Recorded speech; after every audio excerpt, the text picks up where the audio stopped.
Okay, so we are going to go over a bit of information for week 1 in organizational behavior. And the name of these sort of not so micro lectures is what we're going to call them, about 15 minutes each week. I'll post a video with some information, and that information is going to vary.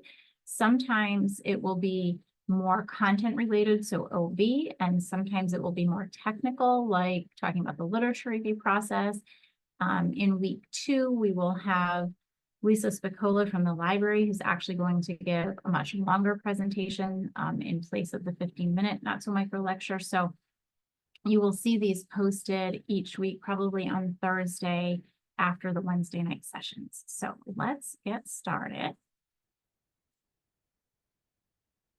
All right, so in this particular week, I felt like it was important to really walk through some of the main points of organizational behavior and pull from what you're reading in the textbooks. So the Robbins and Judge book is optional, and this first slide of information, I pulled the exact definitions from this book just so that I could kind of walk through them with you. But organizational behavior, I'm not going to read these word for word, but notice that it's the impact that individuals, groups, and structure have on the behavior within organizations, and then the study of how to improve organizational effectiveness, right? So within this definition, we have individuals, groups, and structure.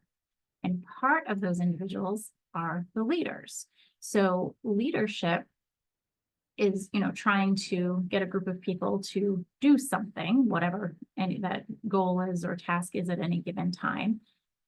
And leaders are part of the individuals. Obviously, there's more than just the leaders. It's all the individuals within an organization, but the leadership is really influential in organizational behavior. So we have leaders here, organizational development, and this is planned change interventions. You're going to see more about this in some of your other courses on change, and then you will see it again in Management 7120, where we will actually talk about specific interventions.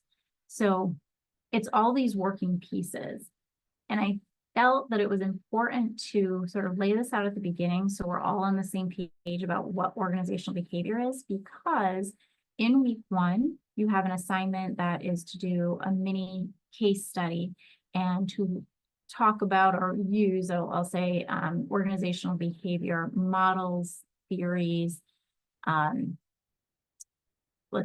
models, theories, and there's another word I'm missing. Interchange them, use whatever word you want, but basically the OB models look just like leadership models. So I wanted to be sure that we are clearing this up. And all of this is presented in there's a lot of this that comes from the Bowman and Deal text, but some of these very specific definitions, like I said, are from Robbins and Judge. But if you don't have the Robbins and Judge book, that's totally fine, because the information that is relevant to this week specifically is in this slide deck. So the models of organizational behavior, you can see if you look at the names of them and you've ever studied any kind of leadership theory, it's all the same names and basically the same attributes of each model. So framework was the other word I couldn't think of. So models, theories, frameworks, leadership, OB, they have the same names because of the influence. They essentially, they're the same models, same theories, same frameworks, right? It's not changing when it's a leadership one versus when it's an OB one, but how we look at them in OB, it's essentially looking at what leadership is doing to lead that organization and the structure they're building, which are all the components of OB, right? So you can kind of walk through this. I found this great table here that really, I think, does a nice job of giving you all the attributes of each one. And this might be helpful when you are doing the case study assignment. You can maybe pull this up if you don't have the Robbins and Judge book.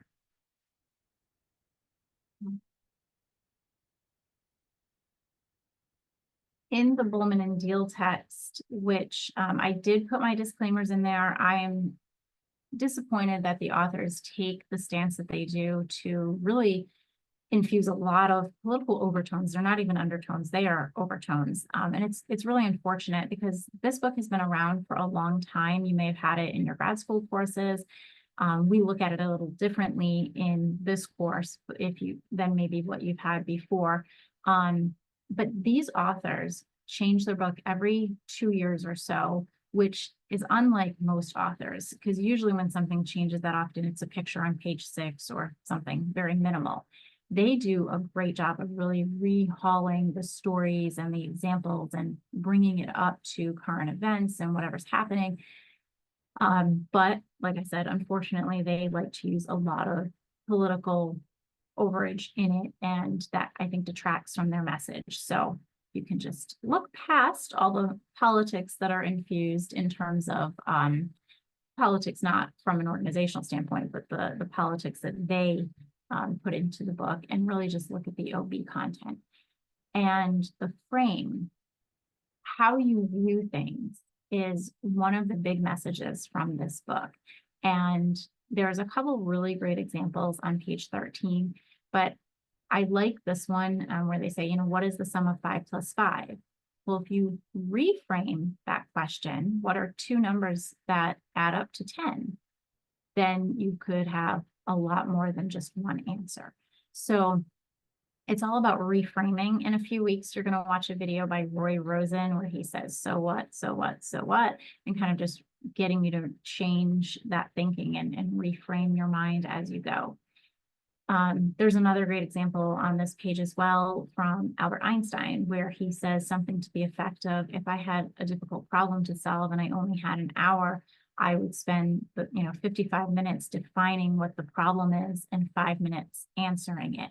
So really just thinking about how you're looking at something and making sure that you look at all angles before jumping in.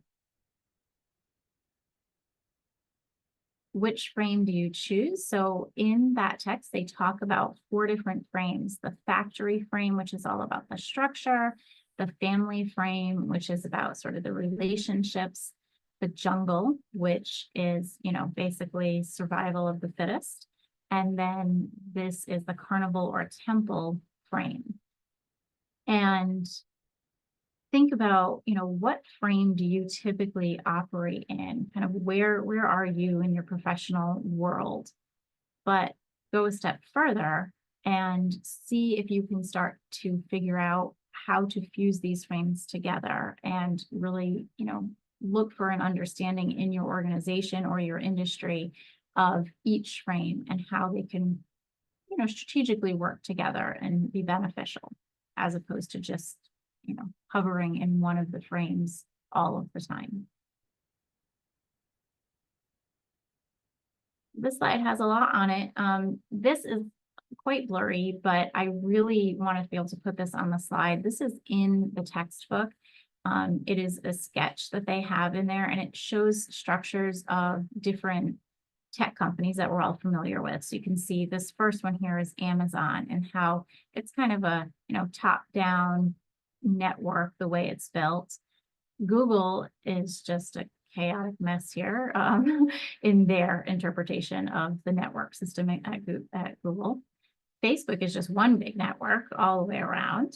Microsoft kind of has its pods. You can't see it clearly in this picture, but these are guns coming out of each one with a hand shooting at each other. So kind of a dog eats dog environment at Microsoft.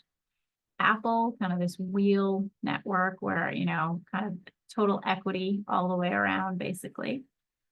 And then this one, I don't remember what company this is. I don't have my book in front of me, but it's one that I'm pretty sure. And you can just see how, again, that structure is kind of similar to the Amazon structure there. So the McDonald's versus Harvard. Not to put anybody on the spot, but there are some people on the session tonight. Does anybody remember what Bullman and Deal were talking about, if you've had a chance to read it yet, but with McDonald's and Harvard?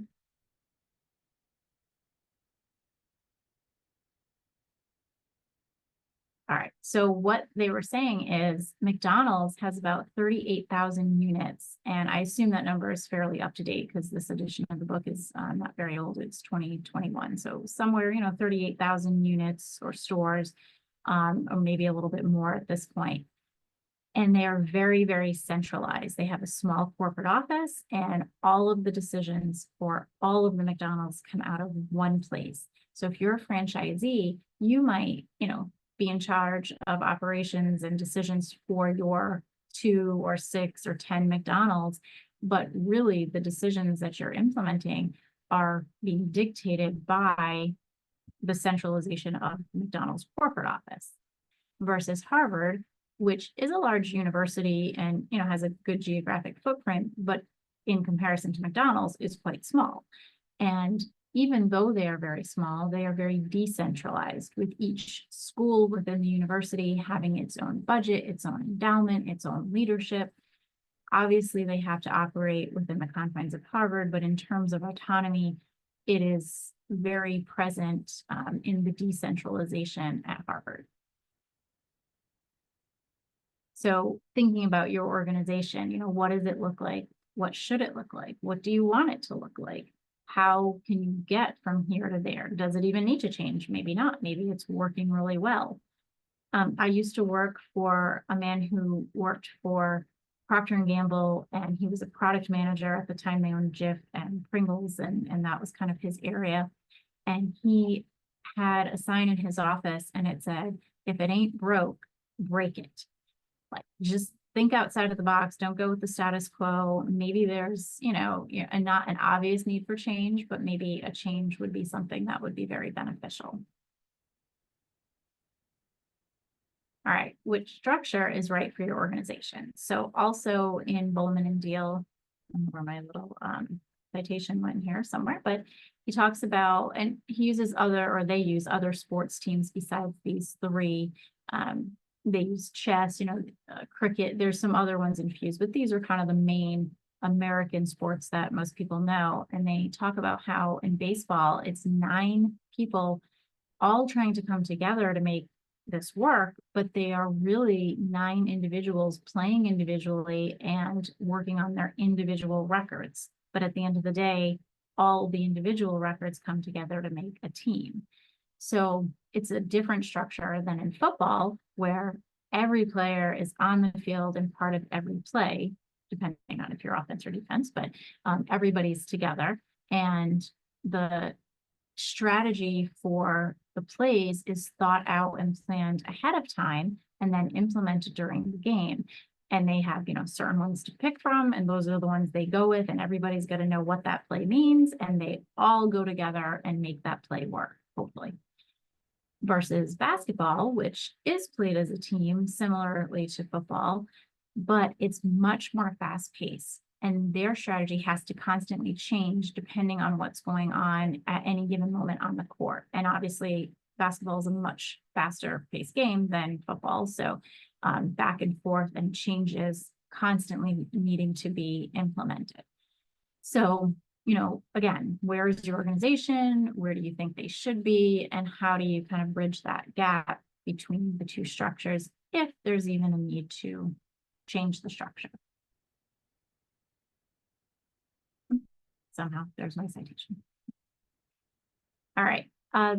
Performance equals ability times motivation. So in organizational behavior, we talk about motivation constantly.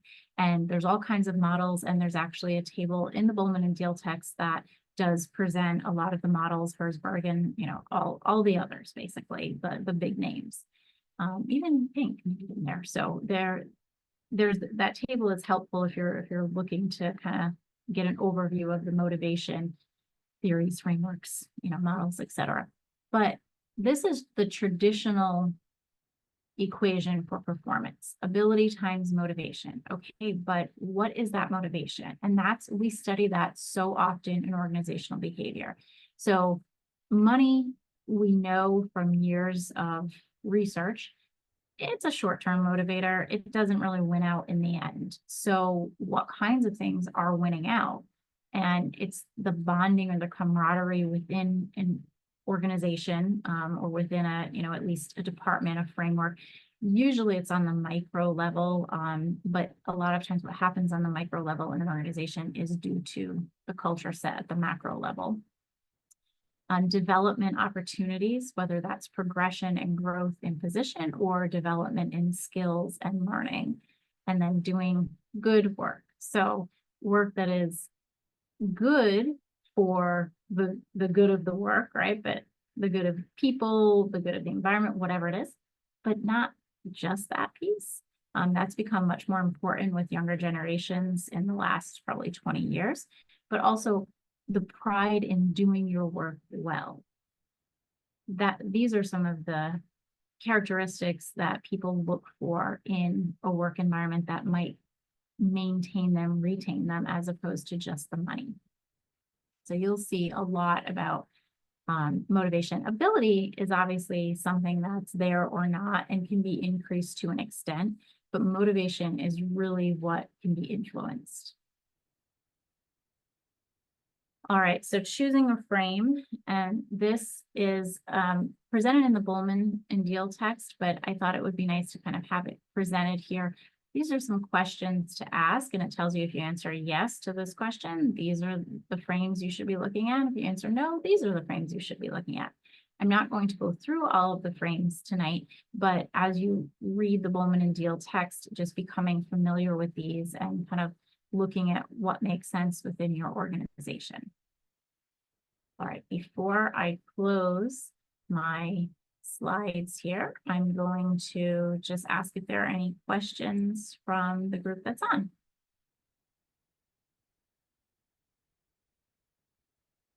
All right, I'm going to stop recording. And if you have any questions and you were or weren't present tonight, please feel free to reach out to me at any time.